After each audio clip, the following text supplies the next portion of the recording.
네, 이번에는 전문가 두 분과 함께 중동 사태 자세히 살펴보겠습니다. 반길주 국립외교원 교수, 성일광 서강대 유로메나 연구소 교수 나오셨습니다. 안녕하십니까? 안녕하세요. 자, 트럼프 대통령은 예고했던 대로 우리 시간으로 어젯밤 11시부터 호르무즈 해협 역봉쇄 조치를 시작했습니다. 이번 종전 협상의 핵심 카드인 호르무즈 해협 역봉쇄에 나서면서 이란에 대한 고강도 압박을 하겠다라는 의도로 보이는데 어떻습니까, 교수님? 트럼프 대통령 뜻대로 역봉쇄 조치에 어떤 효과가 있을까요?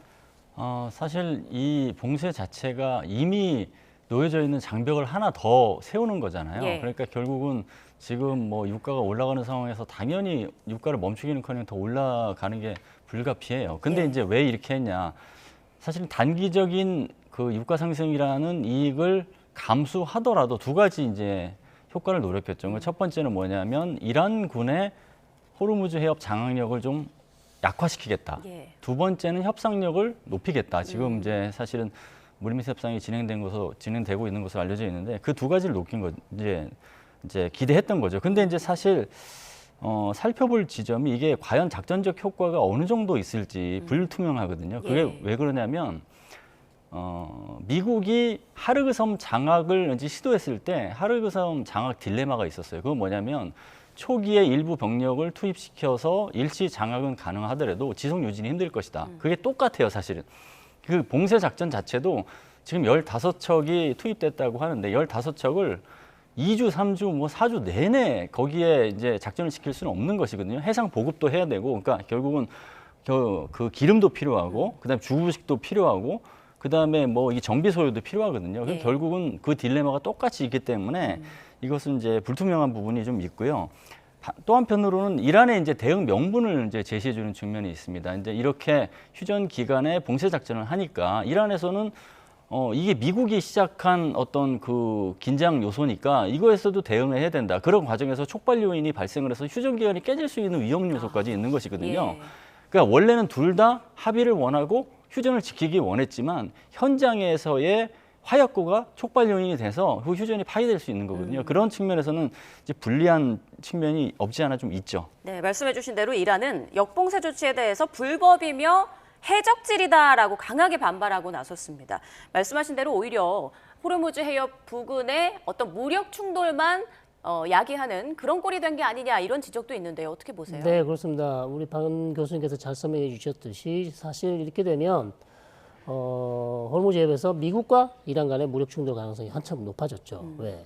계속해서 이제 미국은 들어가는 선박, 나오는 선박, 이란 항을 이용하는 선박에 대해서 봉쇄를 할 것이고 거기에 대해서 이란은 계속 참고 있다가 어찌 보면 또 공격을 할 수도 있는 것이고 또 이런 상황이 계속 연출되다 보면 결국 두 군 간에 즉 미군과 이란군 혁명수비대 간에 어떤 무력 충돌 가능성이 높아졌는데 자 트럼프 대통령 입장에서는 다른 수단이 없단 말이에요. 예. 그러니까 예를 들어서 우리가 하르그 섬 점령이라든지 호르무즈 섬 도서 점령을 이용해서 이란을 압박해서 호르무즈 해협을 개방하겠다라는 그런 계획은 계속 얘기를 했었지만 실행에 옮기기에는 너무나 큰 부담이 있고 너무나 위험한 작전이었기 때문에 그 대안으로 나온 것이 지금 트럼프 대통령이 얘기하는 역봉쇄 제한, 즉 이란도 결국 이제 더 이상은 원유 수출을 못하게 막겠다. 그러니까 경제 수입원을 완전히 막아서 압박하겠다는 것인데 이게 단기간은 통할 수 있겠지만 과연 이란이 그러면 이런 트럼프 대통령의 압박에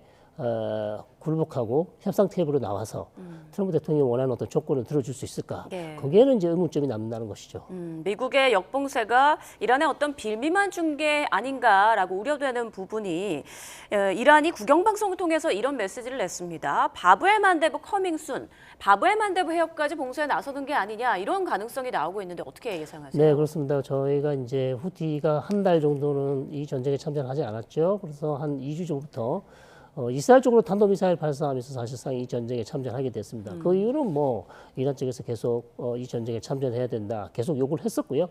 다만 그 이후에는 미군을 공격하거나 다른 미군 전략 자산에 대해서는 공격한 적이 없어요. 예. 자, 기다리고 있다는 것입니다. 저는 그렇기 때문에 최악의 경우, 즉 이란이 미국에 또다시 군사 공격을 받거나 아니면 미국이 이란을 최대 압박한다면 이란이 쓸 수 있는 여러 가지 카드 중에 하나가 후티 카드입니다.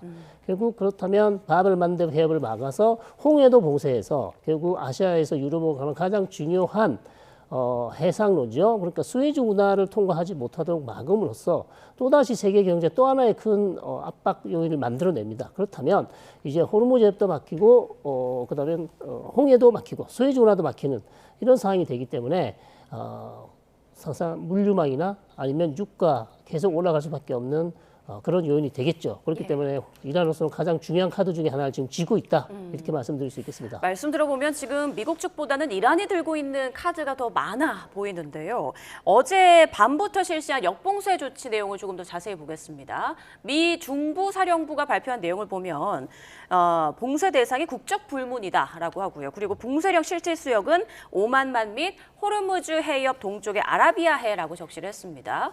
그리고 봉쇄령을 위반하면 해당 선박을 운항 차단, 강제 우회 및 납포할 것이다라고 구체적인 이런 지침을 해운 회사에 또 통보를 했다고 하는데, 자, 이 내용을 보면 그러니까 사실상 이란 전역에 있는 해안에 어떤 선박도 오고 갈 수 없다, 뭐 이렇게 이해하면 되는 건가요?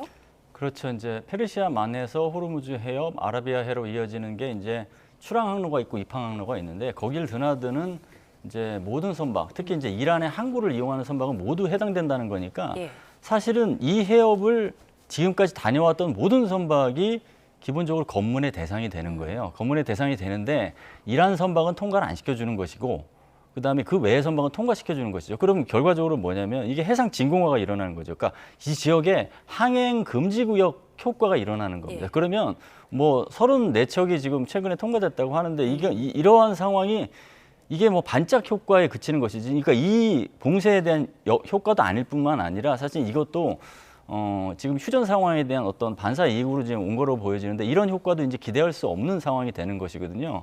그러니까 이중 봉쇄, 즉 두 개의 검문소를 설치하는 상황이 되기 때문에 아무래도 이런 검문에 불편함을 느껴서라도 이 물동량이라든가 아니면 원유 수송 이렇게 위축될 수밖에 없는 것이죠.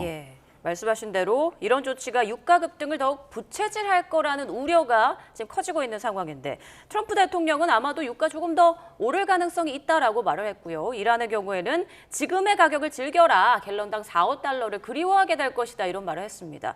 트럼프 대통령 유가가 오를 것을 어느 정도 감수하고 이런 조치를 시행했다. 뭐 이렇게 볼 수 있을까요? 그렇죠. 역봉쇄 작전이 이제 불러올 단기적인 어떤 파장으로서 석유 상승을 생각을 했겠죠. 근데 석유 상승은 이제 전술적인 약간 손해라 하더라도 전략적인 이익이 분명히 있을 것이다라고 이제 생각을 한 거죠. 근데 이제 사실 물가 상승 그다음에 석유 제품 뭐 이런 거 물량 부족 이런 게 불보듯 뻔하기 때문에 이걸 과연 전 세계가 이것을 고스란히 도전으로 직면하는 상황에서 미국이 그냥 이것을 지속할 수 있을지 이것도 사실은 미국과 이란의 대결이 아니라 미국과 국제사회의 대결로 번질 수 있다는 점도 주목해야 될 것 같습니다. 그런데 트럼프 대통령은 많은 나라가 역봉쇄 조치를 도울 거라고 생각했던 것 같은데 지금 영국 등 유럽 국가가 크게 호응하지 않고 있는 것 같습니다. 그렇습니다. 지금 쌍수 들고 환영하는 국가는 별로 없어요. 유럽 국가들 계속해서 트럼프 대통령의 어떤 구조 요청에 그렇게 화답을 하지 않고 있습니다. 스페인은 불참하고 호주는 긴장 고조되고 있다. 유엔은 항해 자유가 더 중요하다. 일본 역시도 자위대 파견은 아직 미정이다. 이렇게 하면서 사실 바로 지금 파견해서 어떻게 트럼프 대통령을 도와주겠다. 아니면 봉쇄에 힘을 실어주겠다고 하는 국가가 아직 나오고 있지 않습니다. 그러면 걸프 국가들도 입장도 약간씩 다르고요. 그래서 카타르 같은 국가는 호르무즈가 협상 카드로 쓰여서는 안 된다. 이렇게까지 얘기하고 있고 아마 아랍에미레이트나 사우디 같은 국가는 지금 많이 서운해할 거예요. 계속해서 트럼프 대통령이 조금 전쟁을 더 해서 이란 정권을 좀 무너뜨려줬으면 좋겠다 이런 얘기를 뒤에서 계속 했었거든요. 자, 그렇게 하지 못하고 있는 상황에서 계속 홍해만 지금 호르무즈 해협만 계속 잡고 있기 때문에 이런 걸프 국가에서 상당히 지금 힘들지 않을까 그렇게 생각이 됩니다. 네, 트럼프 대통령이 내일쯤 역봉쇄 조치에 지원하는 국가들을 공개하겠다 이렇게 말하기도 했는데 만약에 지원하는 국가들이 없으면 그리고 지원하지 않는 국가들에 대해서 지난번처럼 불만을 드러내거나 뒤끝을 보일 가능성도 있지 않을까요? 충분히 그럴 가능성이 있죠. 그래서 어느 국가가 지금 트럼프 대통령에게 우리가 어느 정도 도와줄 요인가 있다고 했는지 아직 알 수는 없습니다. 아마 뭐 아시아 국가 중에 일본이 있을까요? 과연 모르겠습니다만 어쨌든 트럼프 대통령이 계속해서 호르무즈 해협과 관련해서 이것은 국제사회 문제다. 이건 미국만의 문제가 아니다. 계속 호르무즈 해협의 어떤 공공재 성격을 강조해 왔지만 상황이 지금 녹록지 않기 때문에 많은 국가들이 지금 적극적으로 힘을 실어주지 못하고 있는 그런 상황입니다. 자, 그리고 휴전 협상에 대해서 좀 얘기를 나눠보겠습니다. 어렵게 성사됐던 미국과 이란의 첫 대면 협상은 성과 없이 끝났지만 물밑에서는 계속 논의가 좀 이어지는 것 같습니다. 트럼프 대통령은 이란 측으로부터 연락을 받았다. 그들이 간절히 합의를 원하고 있다라고 말을 했는데 이건 어느 정도까지 믿을 수 있을까요? 그러니까 우선은 이제 세 가지 측면에서 이 메시지를 읽어야 될 것 같아요. 첫 번째는 트럼프의 이제 특유의 과장법입니다. 예. 그러니까 모든 것을 과장을 해서 잘 될 것처럼 이야기함으로써 원하던 방향과 목표대로 가겠다 이런 게 있는 것이고, 두 번째는 이제 협상 특유의 전략 중에 본인의 목표를 사실은 상대방의 이제 그가 이미 다 동의한 목표처럼 이렇게 치환을 시켜요. 그게 그런 게 이제 있는 것이고, 예. 세 번째는 이제 이렇게 이야기하면 시장이 이제 일시적으로 완화될 것이다. 이것을 이제 기대했던 것이죠. 그렇지만 이제 이거와는 별개로 어느 정도 물밑 협상이 있는 것으로 보여져요. 그리고 그 이슬람마바드에서 협상을 했을 때는 사실은 경직된 사실은 메시지가 있었는데, 그러니까 최종 제안을 했으니까 이제 그대로 이제 이란이 받을 일만 남았다라고 얘기를 했고, 이란은 그래도 이제 뭐 두세 개 이견이 있었다라는 것을 이제 강조를 하면서도 여지를 남겨두고 그랬는데, 이제 시간이 지나면서 베스 부통령으로부터 지금 협상 노력에 진척이 있다는 얘기를 했어요. 예. 그 얘기는 뭐냐면 그 진척이라는 의미가 사실은 상대방에 대한 협상력을 높이기 위해서 당시에 진척이 있었는데 얘기를 안 했는지, 아니면 물밑 협상을 통해서 진척이 있었는지든 간에 어쨌거나 2차 협상에 대한 가능성은 좀 높아지고 있는 것은 사실이고, 그리고 그건 거꾸로 또 해석을 하면 양측이 다 결렬보다는 타결을 원한다라는 예. 것을 볼 수 있습니다. 그래서 간절히 원한다는 의미는 사실 어떻게 보면 양측이 다 간절히 원하는 식으로 약간 선회되는 측면에 주목을 해야 될 것 같습니다. 네, 조금 전 그 벤스 부통령 폭스뉴스와의 인터뷰에서 호르무즈 해협과 관련해서 이란이 해협을 개방하는데 진전을 보일 것으로 예상한다라는 말도 했습니다. 이건 어떤 부분을 얘기하는 걸까요? 호르무즈 해협에 대한 상황을 세 가지가 있는데, 사실은 예. 이란이 단독으로 장악하는 방안, 그다음 미국과 이란이 함께 공동 관리를 하는 방안, 세 번째는 국제 해협으로 가는 방안이잖아요. 근데 1번과 3번은 이제 극한의 대치였고, 2번 정도가 이제 중간으로 가는 길목에서 소통할 수 있는 역학을 제공해 주기 때문에 그 정도로까지도 그 정도까지는 어느 정도 이제 대화가 된다라는 의미로 이제 비춰질 수 있는 의미가 있고요. 다만 2번의 앞선, 즉 양측이 공동 관리하는 것도 국제법 위반이에요. 예. 그거는 단기 처방이고 결과적으로는 3번 국제 해협으로 돌려놓는 것으로 궁극적으로는 목표를 삼아야 된다, 이렇게 봅니다. 네, 앞서 1차 협상에 참여했던 아라그치 그 이란 외무장관의 발언들을 보면 미국 측에서 좀 과한 요구를 했다라는 주장을 했습니다. 미국 측의 탐욕이 계속되는 것을 목격했다, 이렇게 표현을 했는데 농축 우라늄과 관련해서 좀 쟁점이 좀 치열하게 맞섰던 것 같아요. 네. 두 가지로 봅니다. 저는 농축 우라늄과 이제 우라늄 농축. 예. 그러니까 이란 영토에서 우라늄 농축을 얼마나 할 것인가. 자, 미국은 지금 나오는 보도 월스트리트 저널을 보시면 20년간 동결, 그 우라늄 농축을 하지 마라, 이렇게 요구하고 있고, 이란 입장에서는 몇 년간 중단하겠다, 그렇게 얘기했는데 이게 이제 의견 일치를 이루지 못했고요.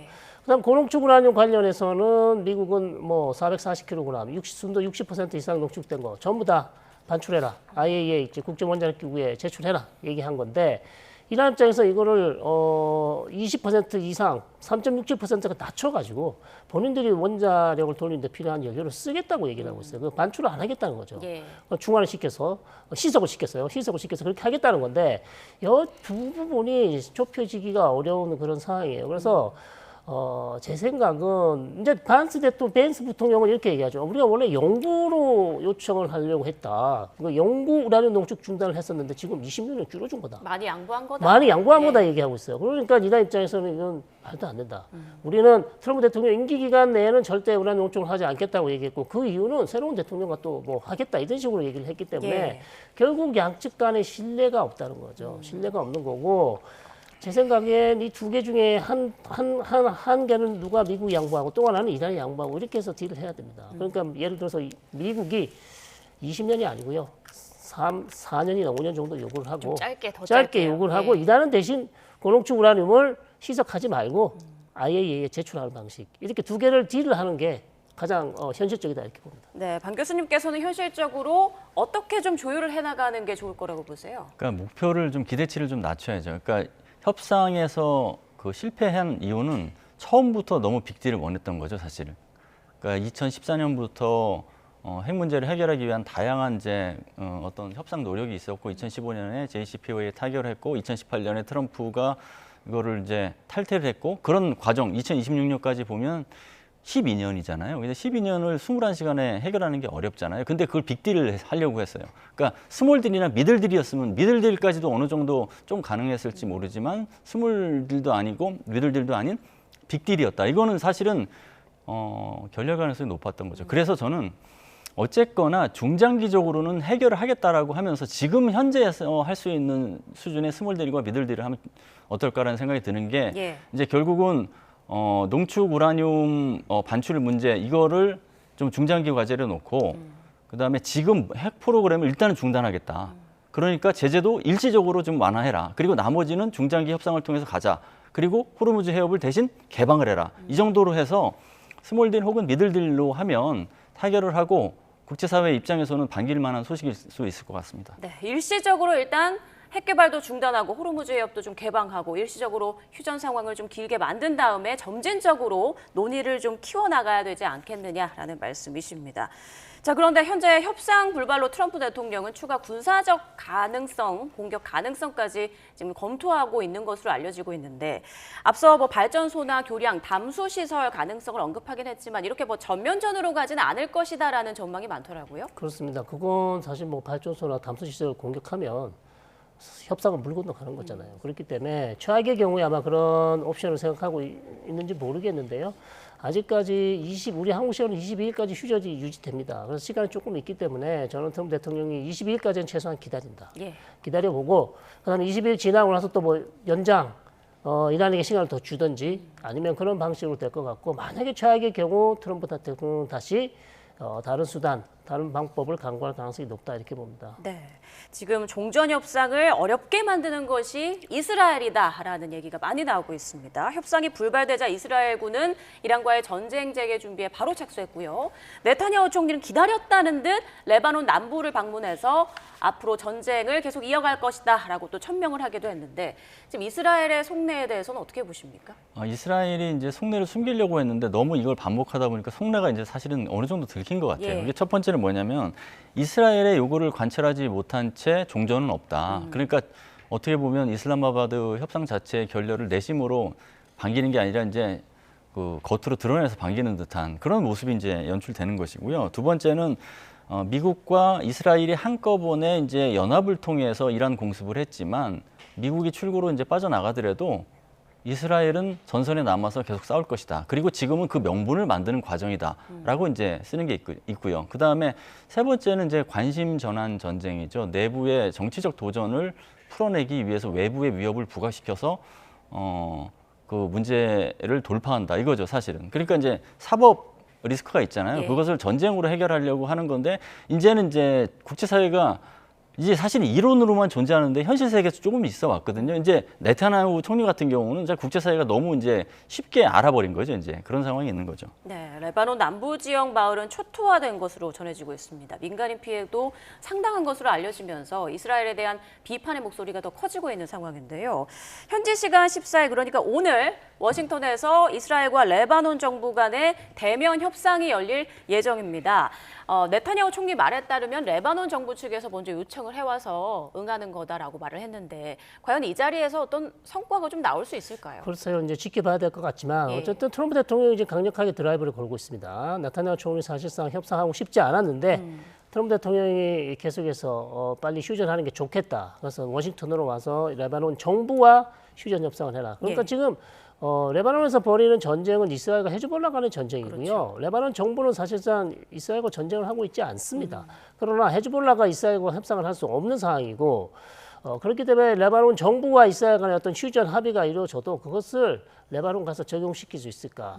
안 그래도 아침에 보도를 보시면 나임 카셈 헤즈볼라 사무총장이 우리는 절대 비무장하겠다. 우리는 무기를 버리지 않겠다고 천명을 했습니다. 그렇다면 지금 미국과 이스라엘이 원하는 것은 뭐 레바논 정부도 마찬가지고요.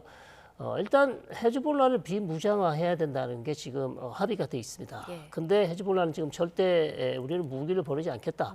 계속해서 이스라엘에 대한 저항을 이어가겠다고 얘기를 하고 있기 때문에 워싱턴에서 어떤 협상 합의는 이룰 수 있지만 그것을 레바논 가서 적용시키기는 어려울 것 같고요. 자, 그렇다면 헤즈볼라는 계속 저항을 할 것 같고 휴전이 이루어지기는 사실상 좀 어렵지 않은가 이렇게 보고 결국 이 레바논의 정상화가 되려면 사실 헤즈볼라의 비무장화 그리고 헤즈볼라의 영향력이 약화돼야 됩니다. 왜냐하면 레바논 내에서 레바논 정규군도 헤즈볼라를 어떻게 통제할 수 없는 수준이에요. 그렇다면 지금까지 국제사회가 생각했던 방안은 레바논 정부에 그 힘을 실어주자.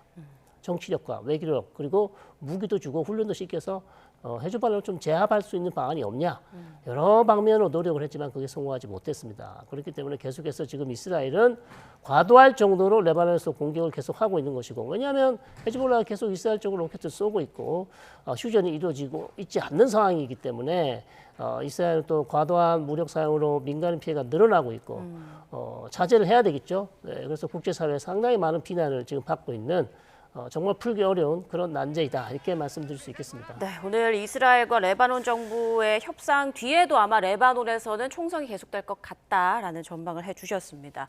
지금 이스라엘군이 레바논에 주둔한 UN 평화유지군에 대해서도 공격을 계속 이어가고 있는 것으로 알려지고 있어요. 뭐 차량도 공격하고 폐쇄로 뭐 카메라까지 공격하고 있다고 하는데 이런 부분은 좀 어떻게 이해를 할 수 있을까요? 이스라엘군이 이제 유엔 평화 유지군에 대해서 이런 식의 이제 공세를 강한 게 지금 처음이 아니죠. 2024년 10월에도 사실은 레바논 남부 이제 레바논에 있는 이제 유엔 평화 유지군이죠. 유니필이라고 하는데 여기서도 이제 공격을 해서 그때 문제가 됐어요. 그러니까 이게 한 번이라면 현장에서 일탈행위로 생각할 수 있지만 이게 반복된다고 하면 의도가 있는 거잖아요, 사실. 그래서 이 의도에 대해서 이제 국제사회가 우려를 하는 것이죠. 그러니까 원래 그 모든 국가, 특히 이제 이 국방부는 공격과 방어에 있어서 방어를 이제 생각을 합니다. 억제라는 개념으로. 근데 이스라엘은 보면 방어가 아니라 이제 공격을 얘기해요. 그래서 이제 사실은 원래 방어를 얘기하기 때문에 부처 이름도 국방부인 거거든요. 물론 이제 공격성을 가미하기 위해서 이제 미국은 전쟁부로 바꿨는데 이제 국방부가 이제 공격에 나서는 공세성을 보이는 거의 일환으로 이제 이렇게까지 되는 게 좀 국제적인 측면에서 도전 요소가 되는 것이고요. 특히나 이스라엘이 최근 들어 이제 국제법을 약간 경시하는 게 굉장히 강합니다. 예를 들면 예방 타격과 선제 타격이 다른 거예요. 선제 타격은 임박한 위협, 30분 후에 이제 공격을 할 거니까 저걸 막기 위해서 먼저 타격을 한다는 게 선제 타격인데 이스라엘은 국제법에 위반이 되는 예방 타격을 너무 많이 해왔어요. 사실 국제법 자체를 경시하는 거거든요. 그 유엔에 대해서도 굉장히 그 거리를 두고 있어요. 유엔의 역할에 대해서도. 그런 거와 다 연장선에서 본다고 하면 이스라엘이 현상 변경 국가로 지금 낙인을 찍히는 어떤 그러한 그 기류 중에 이런 모습도 포함될 수 있다. 그렇게 평가하겠습니다. 네. 자, 마지막으로 이제 트럼프 대통령의 행보에 대해서 좀 얘기를 나눠볼 텐데 트럼프 대통령 자신의 SNS에 올린 AI 그림이 논란이 됐죠. 마치 예수로 묘사한 듯한 그런 이미지를 올린 뒤에 계속 비판이 이어지자 12시간 만에 삭제했습니다. 지금 화면에 나오고 있어요. 약간 예수님처럼 흰 옷에 빨간 두루마기 두르고 뭔가 치유하는 듯한 그런 이미지. 이걸 올린 이유는 뭐라고 보세요? 글쎄요. 이제 교황과 지금 약간 말싸움이 있었잖아요. 교황 그래서 그것을 아마 의식을 해서 아마 자기가 지금 벌이고 있는 전쟁이 어찌 보면 세계 가장 어려운 문제라고 쓴 이란 그리고 호르무즈 해협이 막혀 있는 문제를 내가 어떻게 보면 풀고 있다. 그것을 은유법으로 그 아픈 환자들을 치료하는 모습에 했던 그런 모습을 AI로 만들어서 올린 것 같은데. 저는 저 글을 보면서 우리 아름다운 가요 중에 이런 가사가 있죠. 내 속에 내가 너무도 많아. 너무 자기가 너무 많습니다. 그렇기 때문에 항상 우리 트럼프 대통령은 세계가 마치 자기 중심으로 해서 돌아가는 것처럼 하는 착각을 가지고 있는 것 같아요. 그래서 빨리 품격과 그런 것들을 좀 보여줘야 될 때가 아닌가 이렇게 봅니다. 네, 방 교수님의 의견도 들어보겠습니다. 지금 교황과도 계속 거친 설전을 오가고 있는 그런 상황인데 트럼프 대통령의 발언이나 이런 행보에 대해서 어떻게 생각하십니까? 저 사진은 사실 이제 트루스 소셜을 올렸는데 이제 신격화 이제 얘기도 나오잖아요. 근데 사실 지난 2월에 이제 다른 사람이 올렸던 것을 약간 변형해서 올린 건데 이란 전쟁에 저걸 올린 거는 이거죠. 그러니까 이란 전쟁은 신이 부여한 임무다. 그 신이 부여한 임무를 본인이 수행하고 있다라고 하면서 정당화하려고 하는 것이죠. 근데 다만 지금 정치 권력을 이용해서 교황까지 이렇게 공격하는 것은 정교 분리 원칙에도 좀 안 맞아요. 지금 국가가 발전해 온 이 상황에서 이제 정교 분리라는 원칙이 잘 세워졌잖아요. 그러니까 그런 측면에서 우려의 지점이 있고 그래서 사실은 친 트럼프 세력 내에서도 좀 반기가 있었고 그래서 이제 내린 것으로 그렇게 알려졌습니다. 네, 알겠습니다. 두 분의 말씀 여기까지 듣겠습니다. 지금까지 반길적 국립외교원 교수, 성일광 서강대 유로메나 연구소 교수와 중동 사태 짚어봤습니다. 고맙습니다. 고맙습니다.